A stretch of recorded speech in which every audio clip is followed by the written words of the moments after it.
But this is part 2. Right, so it's not. I think they made some improvements so they're less tape, less. The fuses are still the same, but I think they've changed the geometry. But if you ever have a problem, it's probably one of those two. Okay. Good to know. Thank you. So where are we here? So I don't know if we finished the other side yet. okay, so the power distribution panel, we can see those. We can see the breakers. What's the next Okay, question? that's good. Main breaker is accessible. Single 120 amp main breaker must be readily accessible with labeling preferred. Yeah, so you guys are pretty open, so I don't know that we need to label it. But it wouldn't be a bad idea to put a label main breaker here. Okay. Yeah, now. Or power on off. Well, no, you call it main breaker. Yeah. It is the main breaker, not power on off. It's the main breaker. Okay. It may function as power off, but if you're going to label it, you label it main breaker. Yeah.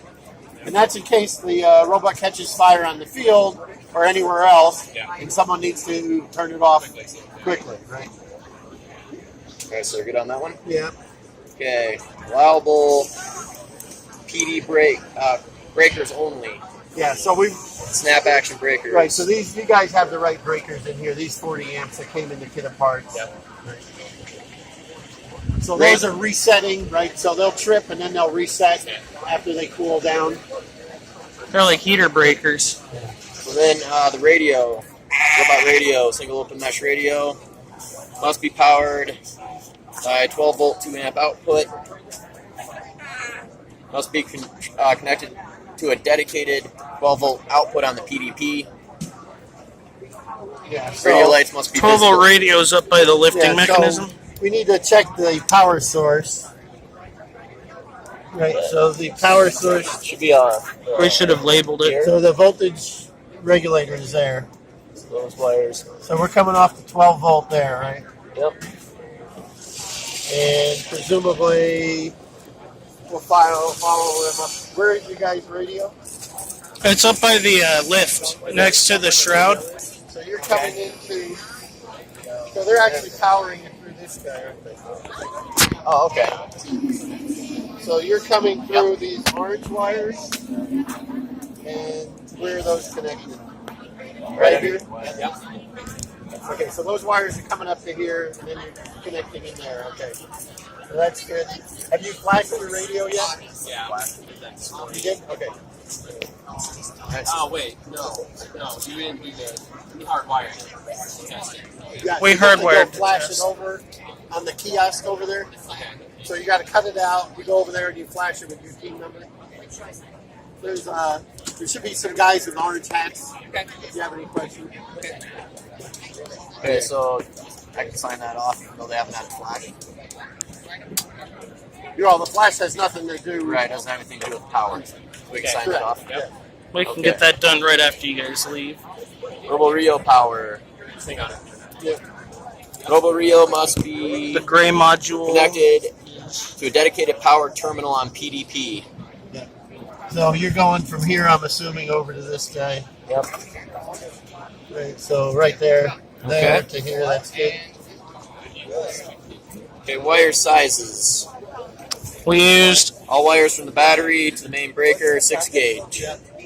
Okay, 40 amp breakers have 12 gauge. Yeah, so these look good. Unless it's something really obvious, we don't go. the motors used 10 gauge wires. The original wires for the motor. The 30 amp has at least a 14 gauge. Yeah. Yeah. Okay. They don't have any 20 amp breakers. Alright, so we're good there.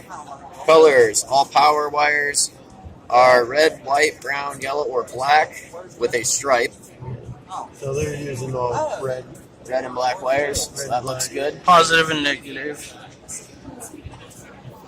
Right. Copper wire only. You guys only use copper wire in your wires? We don't use any aluminum or tin. It's just copper. Right. Okay, so we're good on that. Only the best for this robot. 1 wire per Wago. Only 1 wire, so we don't have any doubles. I don't see any doubles. No doubles. I'm not sure what Wago means. So this is a Wago. This what connector. Yep. That's the name These of individual connectors. connectors are called Wagos. I call them speaker terminals. Okay. Motors, unlimited automotive motors or other legal motors. So how many Like total one. motors do you have? 1, 2, 3, 4. We have 2 up on the arms and 1 on the lift system, and that's about it. One on each wheel, right? Yeah. Climbing. 2 here, the window motor for the lift and lower arm, 2 on the arm, and then another one for the lift. So 2, 4, 6. So you just 8. have one here. 8 so motors. 1, 2, 3, There's 8 of them. 4, 5, 6, 7, and then you have a one window motor. Window motor here. That's 8. So we have 8 motor controllers. We have 1, 2, 3, 4, 5, 6, 7, 8, 9. You must have a spare. Oh yeah. Oh no, that's not. Hang on, that's the That's, voltage regulator. Yeah. Okay, so you have the correct number of motors. They're all hooked up to the PWM, and you've got them all hooked into the. Okay.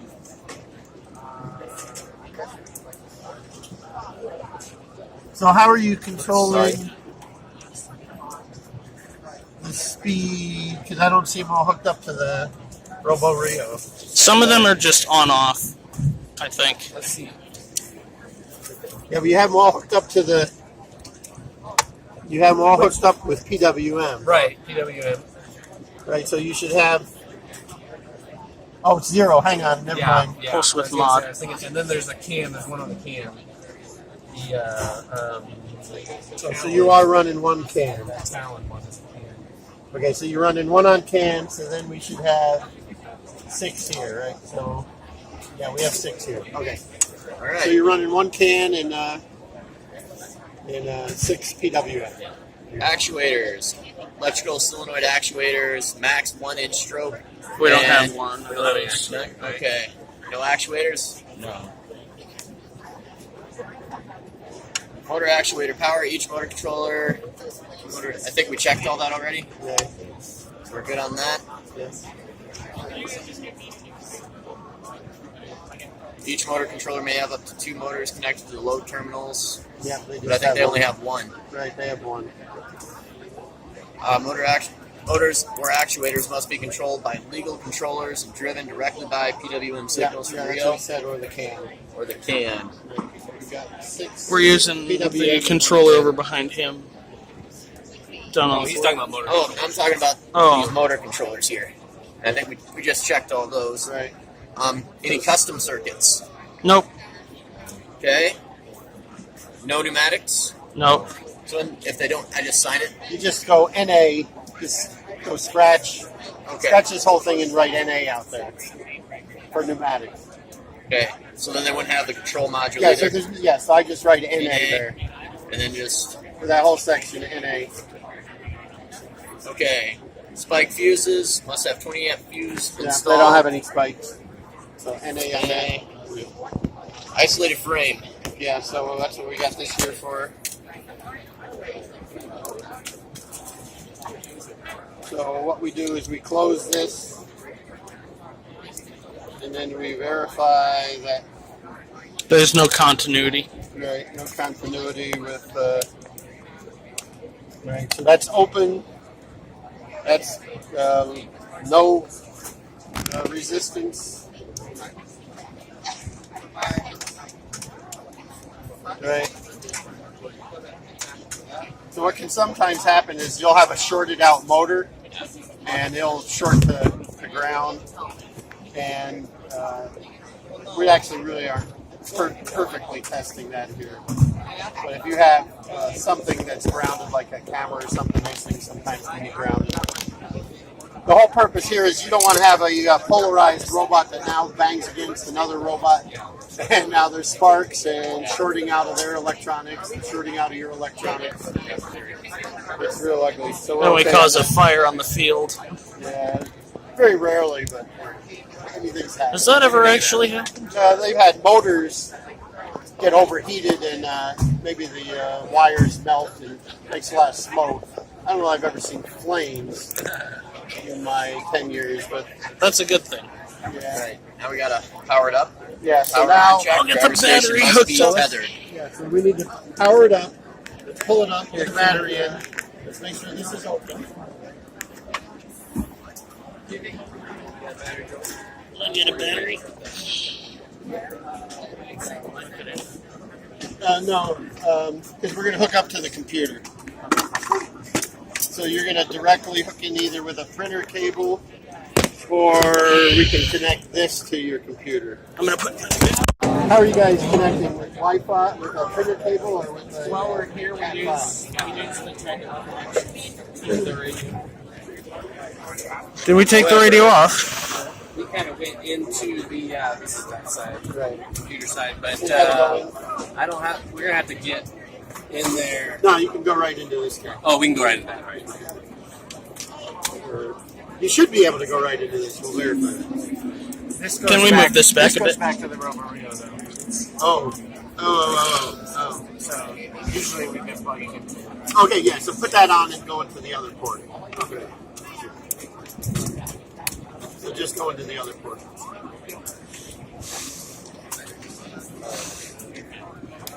Okay, tell me when you're ready for power. All right. Are we ready? Let's turn her on. Contact. Okay, let's see what. We do need to tilt it back because I need to see that all the lights are on the motor controllers. Sure. Right, so we want to make sure that all the motor controllers are flashing. Watch your hands Okay. and legs. Right, so we've got 1, 2, 3, 4, 5, 6, 7, 8. Right. Okay. So everything's communicating, everything's status. One thing I don't know if we looked at, these guys are using CAN, but we need to make sure that CAN is hooked up. Right, so those are the green and yellow wires. Right. Don't you love those flashlights? Helps if I turn it on. Though. Yeah. So you've got one hooked up, obviously, to the that guy, right? Yeah, and then the other is. And then you have it come over to the Robo-Rio there. And you don't have pneumatics, so it really doesn't go anywhere else. So it's really between this guy. And then which one are you using? This CAN control? This Talon, the black motor controller. That wire is going. Okay. So that's communicating through the Robo-Rio. Right? For next year, I'm gonna have to take a day to get all the wiring nice and clean. So basically, the Talon has two wires. It's kind of like a pass-through, Right. and so this one goes into the Talon, and Okay, then out of okay, the so Talon that's back how into you're the doing. Robo-Rio. Okay, Yeah. so it's got a pass through on it. It acts like a Gotcha. bypass. Perfect. Do So you we guys can put want this to? back down? Do you guys want to measure the arm down once we do this? Yeah, so we don't need to confirm pneumatics. Yeah. So let's open up the driver's station. I'll get the Battery controller. voltage. So your battery voltage is not. Oh, now it's reading. Okay. I don't know why it wasn't reading before. Not doing? Now it is. So Oh, okay. we're checking team number. Right, 6536. That's your guy's number. Yeah, don't actuate anything yet, please. It's not a. Right, that's good. And we got 11.98 volts, so they got a kind of discharged battery. Yes. I was gonna check them all. So let's click on to see the software versions. So, Ricky, you need to go in there and look. We're looking for version 18. Do you want to drive PS 18? Laptop. PS 18. And then on the what's the other one say? I see PS 18 is on the second line, right? Yeah, it's 18.01 or something. What's your other? What's it say underneath that? Are you still looking for a time slot on the Version field 16. So to you're the dark good. side? 10:30 That's is what the we're ride. checking. If you would like to go out Okay. and out, all right? Verify the team number on the driver's Registration license. numbers up there. and battery voltage. 10:30. Something for battery life. So we got an hour. Maybe they put battery No, so right now it's 10:30. Here, I'm just gonna put this on the unauthorized wireless communication. No wireless communication to or from robot or operator counts. So 10:30 is right now, and as soon as we You get guys done don't with this, have then you any can go out and unauthorized check out. wireless, right? Correct. Yeah. I have no other Wi-Fi on this. Nope. So they don't have compressors, so yeah, so that's NA. Still on robot signal light, we checked the power earlier, it's obviously there. Power off. Yeah, so well, first we want to check this. So let's enable it, right? Or someone's going to extend this, right? Everyone stand back, please. Ready? That's this.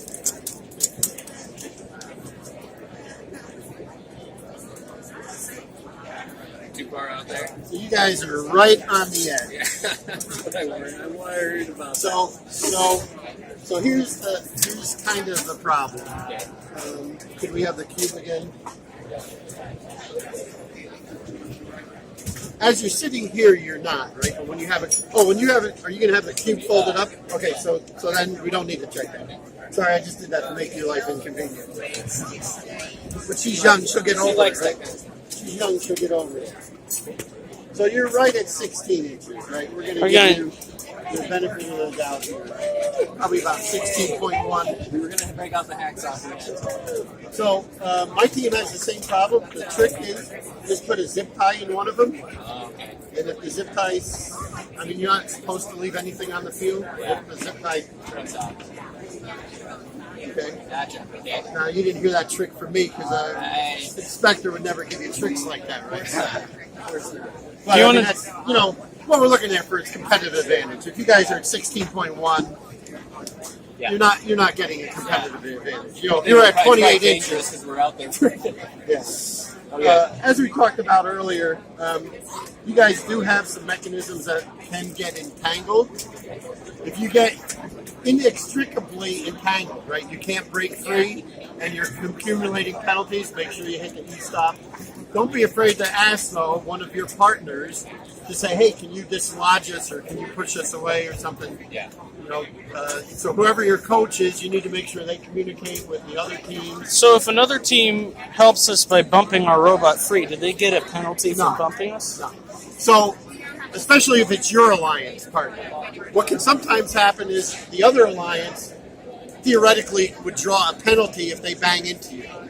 Well, if it's clear that they're helping you, Yeah. they Right. shouldn't get the penalty. Yeah. Okay? But even that, most teams will help you. If it's only a 5-point penalty, Yeah. the GP is a good thing, right? Do we want to test how tall this gets? No, it doesn't matter. because as long as you start within 55 inches. We got this one done. We're within 16 inches. Right. Yeah. So you can And, pull this Wait, back, what? We need to hit and then the we want to shut it Okay. off. Heading on out to the field. I'll come back to you guys when we get there. All right, we're heading on down to the field.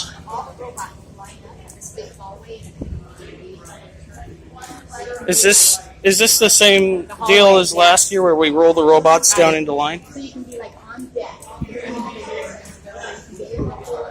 Like it's like baseball. Get things ready. It's like football games, baseball games. Players can run out of long balls. That's next area.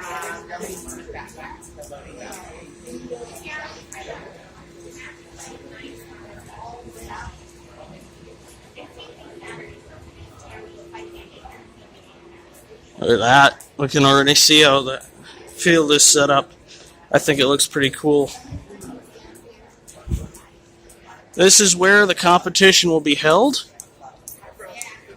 There's already a lot of people in the stands. Hello. Hello.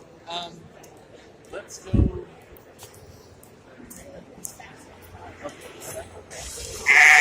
Is this where we're going to park our robots when we come in? Yes, you'll park your robots here. In fact, let's have. Do you want to give them the whole tour, Casey? Do you want to give them the whole tour, Casey? Yeah, absolutely. Okay, and actually, I'm going to go have Catherine over here too with the queuing, so she can show where they're going to be. And so Okay. I'll go get Catherine. This is Casey. Casey's going to show you around the field. I got What do you mean? I don't know. There's just music to help the people sitting in the stands pass the time. Oh, okay. That's a good answer. Yeah, so my name is Casey. I'm one of the FTAs. We also have Jake, who's one of the FTAs for this event. FTA, field So that is a first technical advisor. We're the people mainly in charge of making sure that when you come to the field that everything is going to be ready to go and working and, you know, getting your robot connected and helping you in general just cover those kind of things. What's up? So FIRST stands for Inspiration and Recognition of Science and Technology. So it's an acronym like that. Yep. Absolutely no. It stands for that. That's what Dean came in and whoever else came up with it back then decided. We'll come back when we start walking around and looking at the field. Okay. All right, here we go. In front of us here. So pause right here for a second. So to your left, right over here, we have power-ups. the vault. So the vault over here is what we have for the use of the power-ups. Obviously, we have the cubes which you put into these slots, level, you know, at varying levels, and then up here we have the buttons that you can press in order to activate them. So I don't know if you want people to be touching your hands on. So yeah, so absolutely, you can feel free to grab some cubes. Right here.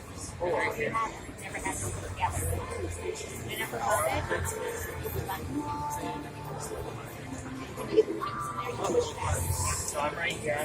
I have a cube. Like the spot here. So they just slide in like that. So these cubes stack. Here's all the driver stations up close.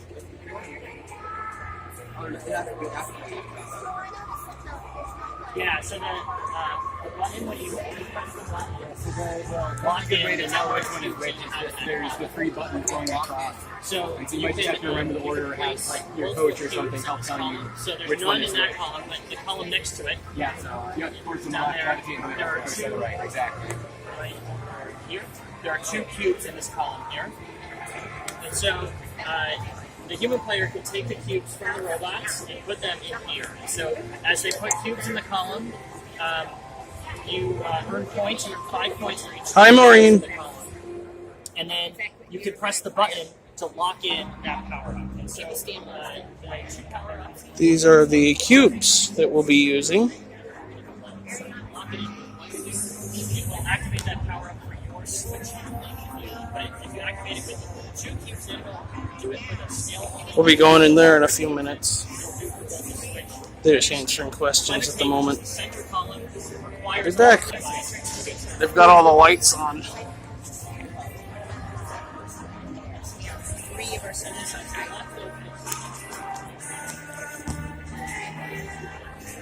This is where we'll be loading in the cubes. A robot will pull up there when we drop the cube in and push it forward into the robot.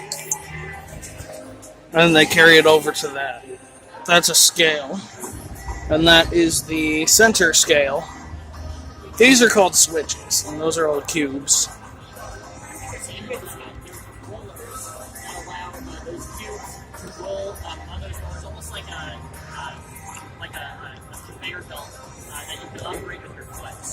If the robot gets the cube partially into that space, you can use your foot to operate those rollers to pull the cube all the way in.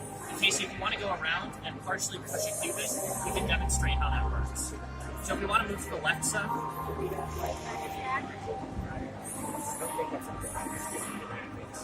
Yep, 100%, yeah.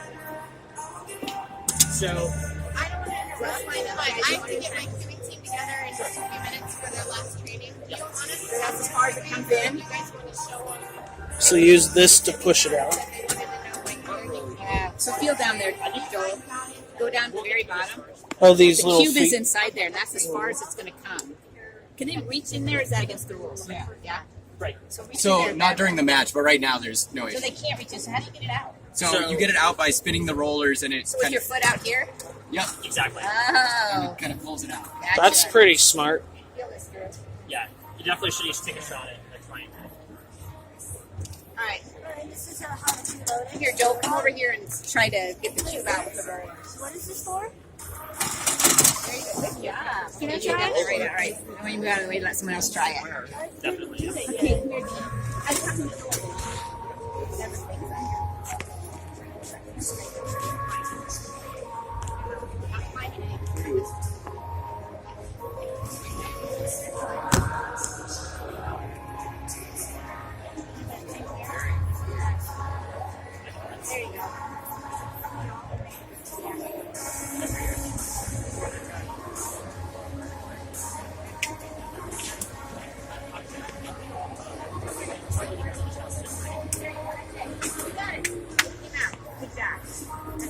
This video is getting pretty long, so I'm going to pause it here and start it up once we're inside the field looking at all the items in there.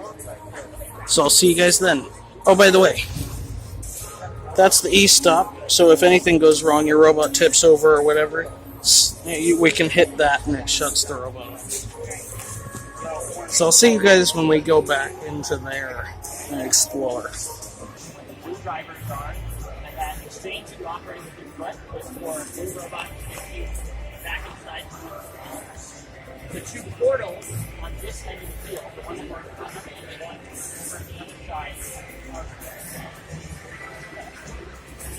I don't know if you guys saw this, but this is how we get these out.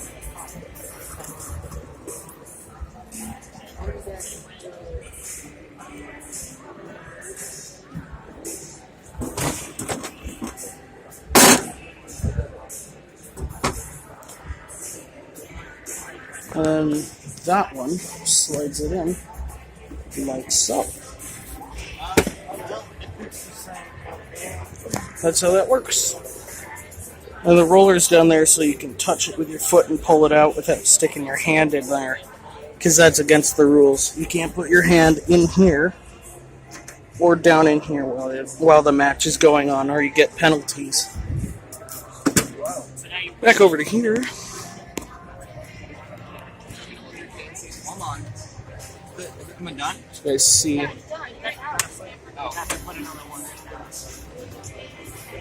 So right in front of you, I'm holding a cube. So they'll show you how to load it. Put it inside.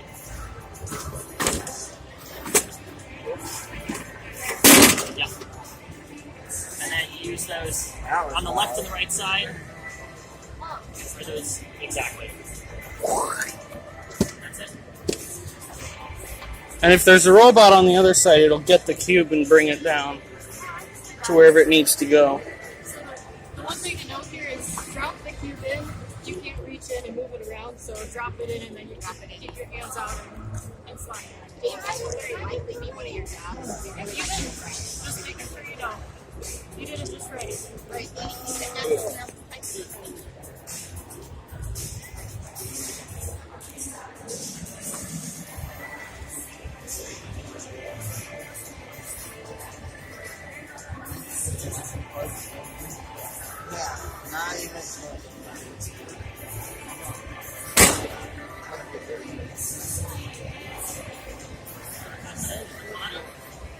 I'm gonna have to wait till tonight when I get back to the hotel because I need to upload these videos and delete them from my phone so we have space for tomorrow. I don't think we'll have enough space for the rest of today on my phone. That's the ref.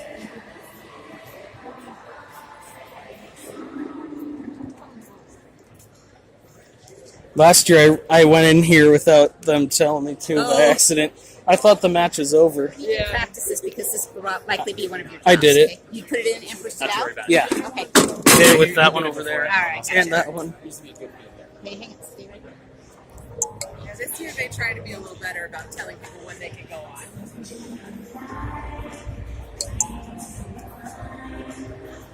There's the switch.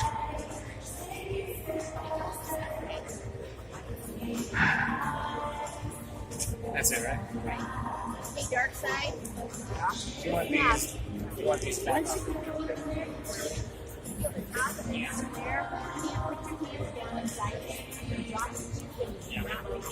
think we're gonna finish our filter. She's just telling me. You got that, Joel? Yep. Okay. Alright. I got it. So now let's talk about entering the field. So we're gonna come over here to where the gate is, and It's open at the moment. it's open, and it's really important. We have safety lights on the field that tell us when it's safe to go on the field. But we also have volunteers standing at this gate that'll be able to tell you when it's safe to go on the field. So that gate's got to be open and down, and we're going to enter the field through that gate right now. All right, entering the field.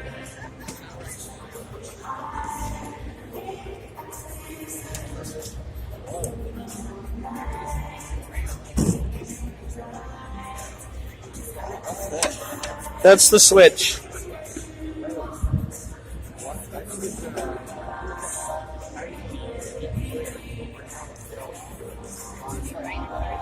we're on the blue side of the field, so it belongs to the blue line. I'm not sure if our robot could get it up there, but it'll be holding it like this, I guess. So it'll push it like that. So the way that this works, it's a balance beam, it's a teeter-totter. It's the cubes can get placed onto each plate at either end of the balance beam, and when the match starts, the ownership end is randomized. So at the beginning of the match, the left side could belong to red, or the right side could belong to red. And in this case, this is blue's switch. So blue wants to have ownership of the switch, and if they have ownership of the switch, meaning that their end of the switch is down, they earn 1 point per second for doing that. If the red comes along and pushes it back in the red direction, red doesn't earn any points, they just stop blue from earning points. That's different than the scale, which is in the center of the field. Again, that's randomized at the beginning of the match. One side is red and one side is blue. But whichever side is down is earning 1 point per second. So if blue side is down, they're earning 1 point per second. If red side is down, they're earning 1 point per second. And if it's tied, neither alliance is earning any points. Yeah. So the cubes are placed on the plate at the end of the scale and the switch by robots, and the positioning on the plate kind of matters a lot because of the physics, right? If you think about putting weight closer to the center, it's not going to have as much. It's not going to create as much torque on the arm. It's not going to have as much of a moment on that arm. So you don't want it in there like that. You want to put it as far towards the outside as possible in order to have the maximum effect. Exactly. Yep. Think of fulcrums and levers. So now Casey, there's the one that we've moved on this side is all the way on the outside. Casey's placed a cube on the other side, but closer to the middle, and it hasn't moved at all because the moment is different. So the amount of force that's being applied on this moment is more on this side. But if we move that cube all the way to the outside, we now see that the switch becomes balanced, and it's balanced. But if we take a second cube, pop it on this side, if now it's gone back down. If it's balanced, do either teams get points or? Nope. The only time that a team gets points is if it's down and in their favor. If they have what we call ownership of it. All right.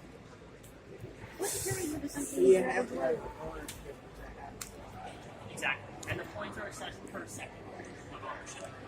Yeah.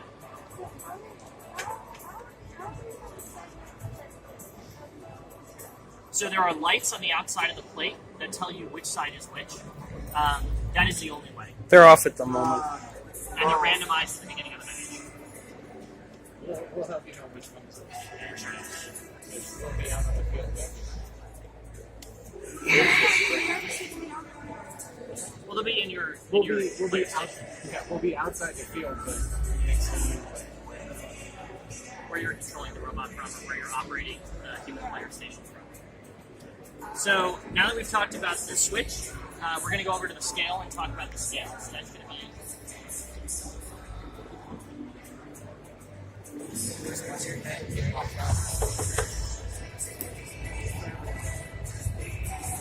That's where the robots grab. All right, so there's a couple of features about the scale, but in principle, it works the same way as the switch. There are these plates at the end of the field, at the end of the scale that are the same size as the plates on the switch, and you place cubes in them to make your side go down to try to earn points, but the amount that it moves is further because it's higher up. So right now the scale is balanced. We have a piece of metal in there to keep it balanced, and the height of this plate is about Just holding it in like you can that. go up and feel this before I unlock it so that you understand what it's like. At the base of the scale where I'm standing over here is on a platform, and it's raised up probably about 5 inches. And so you can feel that raised platform, and there's a slope. Just getting the robot on here is where it points, isn't it? Yep, at the end of the match. Platform at the end of the match, and they earn more points. And then you got to raise it up above the red Above cubes. this platform at the end of the match. And So there is a bar in the center of the scale that robots can hang a little from chewed at up. the end of the match in order to collect points. A lot of So action. after you experience and feel the scale a little bit, we will unlock it so then you can see what it's Our like. robot's about here when it's folded.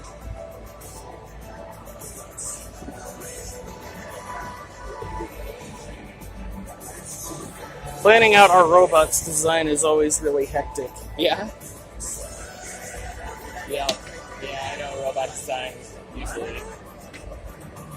So there's a little Usually ramp takes a while. which you're standing on now, and then it's flat on the top. That's so the robot bumpers don't hit the board. Wow. Sorry, what?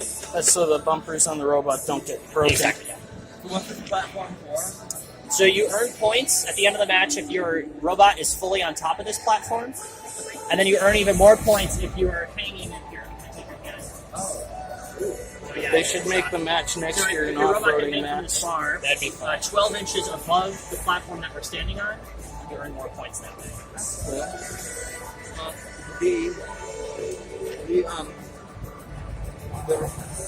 The bar is already 12 inches above the platform anyway. Oh, right, but so when you hang on the bar, you need to be able to lift yourself up so that no part of your robot is below 12 inches above the platform. It's like doing a pull-up. Kind of like a pull-up. Yeah, exactly.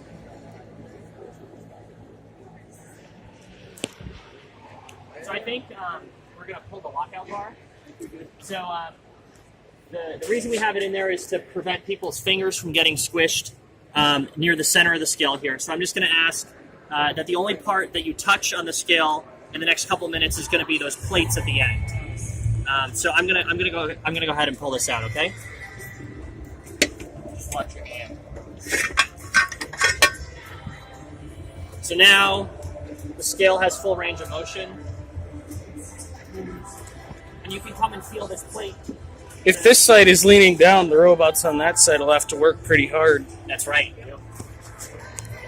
Yeah, so if you want, you can feel how much it moves right now. This side over here is all the way up. The side far away from me is all the way down. It's about 2 feet or 3 feet of movement. Exactly. Yep. Yeah, so feel free to feel this over here. That side's down at the moment.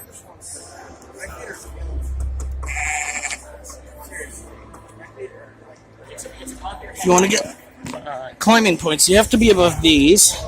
You could climb higher, but above this is the minimum. And getting onto the blue board or the red one gets you points.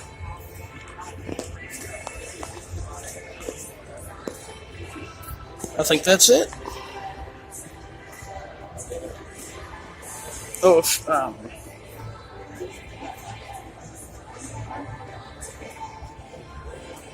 those are the portals.